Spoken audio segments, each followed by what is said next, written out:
मित्रों, वैदिक ज्योतिष केंद्र में आपका स्वागत है। आज वीडियो के दूसरी कड़ी यानी अगली कड़ी में लेके आया हूँ शुक्र ग्रह का गुण, प्रभाव, विचार, कारक, क्षेत्र, विशेषता आज बहुत सारी चीज़ों पर चर्चा करेंगे। यानी संपूर्ण चर्चा मैं आज शुक्र ग्रह का करने वाला हूँ। मैंने पिछले वीडियो में बृहस्पति ग्रह का संपूर्ण चर्चा किया था। आज मैं जो है शुक्र ग्रह का संपूर्ण चर्चा लेके आया हूँ। वीडियो बहुत महत्वपूर्ण रहने वाला है। जो लोग ज्योतिषी बनना चाहते हैं उनके लिए, ज्योतिष में रुचि रखते हैं उनके लिए, या जो लोग ना भी ज्योतिषी बनना चाहें तो जो लोग अपनी कुंडली में ग्रहों की स्थिति को समझना चाहते हैं उनके लिए वीडियो बड़ा महत्वपूर्ण रहने वाला है। बहुत ही शानदार वीडियो आज मैं पेश करूंगा, ज्ञान से भरा होगा। चलिए वीडियो स्टार्ट करते हैं। देर न करते हुए वीडियो स्टार्ट करते हैं। महत्वपूर्ण वीडियो है, बिल्कुल ध्यान केंद्रित करके इसको देखोगे। इस वीडियो को बार बार देखोगे तभी समझ में आएगा, और इसको कंठस्थ करके। ये चीज़ें बार बार देखकर फलादेश करने वाली चीज़ नहीं है। जब आप ज्योतिषी बनोगे तो इन चीज़ों को दिमाग में बिठा के रखना है आपको, तभी जो है आप कुंडली का फलादेश आप सही मायने में कर सकते हैं और एक्यूरेसी आपको सही मिलेगा, सटीक फलादेश कर पाएंगे। तो चलिए वीडियो स्टार्ट करते हैं। आप यहाँ हेडिंग देख सकते हैं। विषय जो आज का हमारा है शुक्र ग्रह, ठीक, शुक्र ग्रह का गुण, प्रभाव, विचार और कारक, ठीक है। तो सबसे पहले दिन की बात आती है। कौन से दिन में, शुक्रवार के दिन में शुक्र ग्रह अपना प्रभाव रखता है। जब हम दिन की बात करते हैं ना, तो शुक्रवार जो दिन होता है वो शुक्र ग्रह के प्रभाव में आता है। समय की बात करें तो दोपहर का समय इसको ज़्यादा प्रिय लगता है। यानी इसके अधिकार में जो समय आया वो दोपहर का समय है। दोपहर का समय कहने का मतलब हमारा ये है 12 से लेकर के 2:30 के बीच का जो टाइम है वो जो आता है वो शुक्र ग्रह के अधीन है। रंग की बात करें तो सफ़ेद रंग का ये स्वामी है, ठीक है। इसका प्रतिनिधित्व सफ़ेद रंग पे, व्हाइट कलर पे ज़्यादा होता है। कौन सा व्हाइट? डार्क व्हाइट, यानी पेवर जो कॉटन कलर होता है वो जो है इसका प्रिय रंग है। देवता, देवी देवता की बात करें तो लक्ष्मी माँ के इनकी इष्ट हैं। यानी शुक्र ग्रह की इष्ट कौन है? लक्ष्मी। इसीलिए शुक्र ग्रह को ऐश्वर्य का स्वामी कहा गया है, ठीक है ना। लक्ष्मी की इनकी इष्ट हैं। तो जब भी शुक्र ग्रह की शांति वगैरह होता है तो लक्ष्मी नारायण की पूजा साथ में करनी चाहिए ताकि शुक्र ग्रह की शांति हो जाए। आगे हम बात करेंगे विधिवत। निवास स्थान की बात करें कि निवास इसका कहाँ है, कहाँ इसका प्रभाव निवास चीज़ों पर देखा जाता है। तो आप ये नाटक गृह कोई देखें, नाटक मंडली देखें तो वहाँ पर शुक्र का निवास मानिए। कोई मेकअप रूम यानी कि श्रृंगार गृह जो होता है, मेकअप रूम, ब्यूटी पार्लर आदि, वहाँ पर शुक्र ग्रह जो होता है। कला घर कोई हो, नृत्यशाला हो, है हीरो हीरोइन जो उनका घर होता है, मेकअप रूम वगैरह जो भी है उनका, और जो वेश्यालय होता है, ठीक है, वहाँ भी शुक्र ग्रह का परम निवास माना जाता है। स्थायी घर की बात करें कि स्थायी घर इसका क्या है, तो 7वां घर इसका स्थायी घर माना जाता है, जहां परम सुरक्षित माना जाता है ये, ठीक है। श्रेष्ठ घर यानी कि सबसे अच्छा फील कहाँ करता है, किन किन घरों में फील करता है, यानी श्रेष्ठ घर। अस्थायी घर तो हमने बता दिया 7वां घर। श्रेष्ठ घर, अस्थायी घर का हमारा यहाँ जो तात्पर्य है वो ये है कि यहाँ पर हमेशा वो ठीक रहेगा। और श्रेष्ठ घर जो बताया गया है वो है दूसरा घर, तीसरा घर, चौथा घर, 7वां घर और 12वां घर। ये इतना ग्रह, ये ग्रह जो है इतने घर में और ज़्यादा कंफर्टेबल रहता है। कमज़ोर घर की बात करें तो पहला घर, छठा घर और 9वां घर इसके लिए बहुत कमज़ोर चीज़ें हैं, ठीक है। तो आपको ये चीज़ें पता चल गई, ये पता चल गई, ये पता चल गई, ये पता चल गई। अब आगे हम बात करते हैं कि इनके मित्र ग्रह कौन कौन से हैं, ठीक है। शुक्र ग्रह के जो परम मित्र ग्रह माने गए हैं वो बुध ग्रह माना गया है, शनि ग्रह माना गया है, केतु ग्रह माना गया है। परम शत्रु ग्रह की जब बात करें तो परम शत्रु ग्रह इनका सूर्य है, चंद्र है, राहु है और गुरु है, इनका परम शत्रु ग्रह है। इसके लिए सम ग्रह की बात करें कि ना मित्र हो ना शत्रु हो, तो वो कोई ग्रह नहीं है इसका, ठीक है।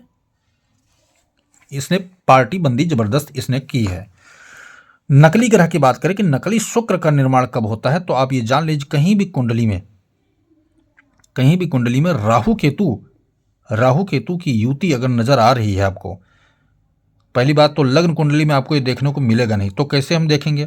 अन्य कुंडलियों में राहु केतु की युति नजर आ सकती है आपको, ठीक है। राहु केतु अन्य कुंडलियों में आपको नजर आ सकती है, परंतु इसका ये नहीं, आप केवल प्लस में मत जाए कि राहु केतु एक साथ बैठे हों। यहाँ का अर्थ ये होता है राहु और केतु अकेले अकेले अपने भाव में होंगे तब ये जबरदस्त संबंध बनाते हैं, तब जान लीजिए कि नकली शुक्र ग्रह का निर्माण होता है। ठीक है, और वो जो नकली शुक्र होगा वो बहुत पीड़ित करेगा। कार्य की बात करें कि इसका कार्य, विशेष कार्य क्या है, तो शिक्षा व कला इसका प्रमुख कार्य माना गया है। शिक्षा और कला का ये कारक होता है। वृक्ष की बात करें तो कपास जो होता है, रुई की जो फसल होती है कपास, उसका ये अधिपत्य है। परम कारक माना जाता है उन चीजों का। उच्च की बात करें कि ये उच्च कौन से राशि में होता है, तो मीन राशि जो 12वें नंबर की राशि है वहां पर 12वें घर में जो है, ये मैंने क्या कहा था, यहाँ श्रेष्ठ घर 12वां भी आता है, और उच्चता इसलिए श्रेष्ठ आया था ये क्योंकि वहां उच्च का होता है। नीच की बात करें तो छठा भाव जो होता है, यहाँ देख लेंगे कमजोर भाव में आप यहाँ, ठीक है, तो छठे भाव में जो है ये नीच का होता है। बुध की राशि कन्या में, 6 नंबर की राशि कन्या होती है। ठीक है, बीमारी की बात करें तो शुक्राणु से संबंधी बीमारी यानी गुप्तांग से संबंधी जो भी बीमारी होगा वो जो है शुक्र के अधीन है, चाहे वो यूरिन की हो, चाहे किडनी स्टोन की बात हो, चाहे वो पथरी की बात हो। ठीक है ना, बहुत सारी बीमारियां होती हैं जो शुक्राणु से संबंध रखती हैं। पेशा व्यवसाय की बात करें कि इसका प्रमुख पेशा और व्यवसाय क्या है, तो व्यापार, कला, सौंदर्य प्रसाधन, एक्टिंग, नाटक, गायन वादन, ये सारी चीज़ें शुक्र के अधीन आती हैं। विशेषता की बात करें कि ये विशेष गुण इसके पास क्या है, तो आशिक मिजाज ऐसे व्यक्ति होते हैं यानी जिनके ऊपर शुक्र का पूर्ण प्रभाव हो, देखने में बहुत सुंदर लगेंगे एक तो, और आशिक मिजाज के होते हैं वो, दिल फेंक मान लीजिए आप, दिल फेंक होते हैं ऐसे लोग। गुण की बात करें कि गुण क्या है इसके अंदर, तो उत्साहवर्धन गुण इसका माना जाता है, और चमक, चेहरे पर चमक रहती है इससे। जिनका शुक्र उच्च का होगा या पावरफुल होगा तो उनके चेहरे पर चमक रहेगी और उत्साहवर्धन वाले रहेंगे। ठीक, अंदर कमजोरी उनके नहीं होती है।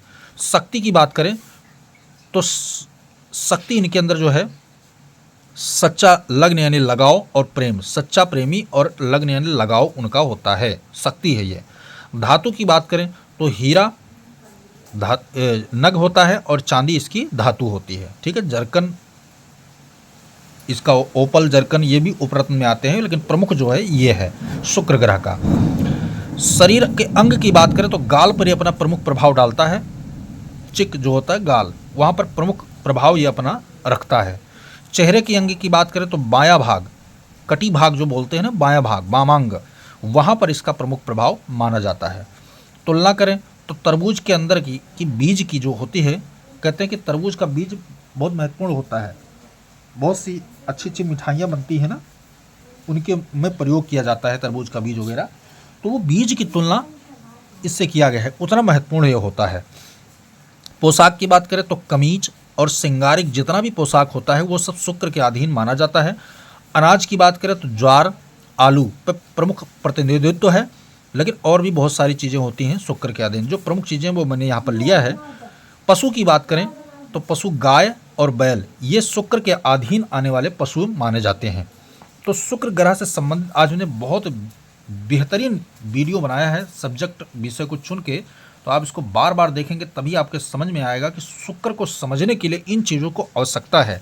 हम किसी कुंडली का फलादेश कर रहे हैं, अगर हमें ये चीज़ें दिमाग में बैठी हुई है हमारे, तो फलादेश करने में हमें जो है बहुत सरलतम महसूस होगा। तो इसको बार बार देखिए। वीडियो पसंद आए तो लाइक कीजिए, शेयर कीजिए, सब्सक्राइब कीजिए, साथ में बेल आइकन का बटन जरूर दबाएं ताकि हमारा नया लेटेस्ट वीडियो आप तक जरूर पहुँचे। जय सिया राम।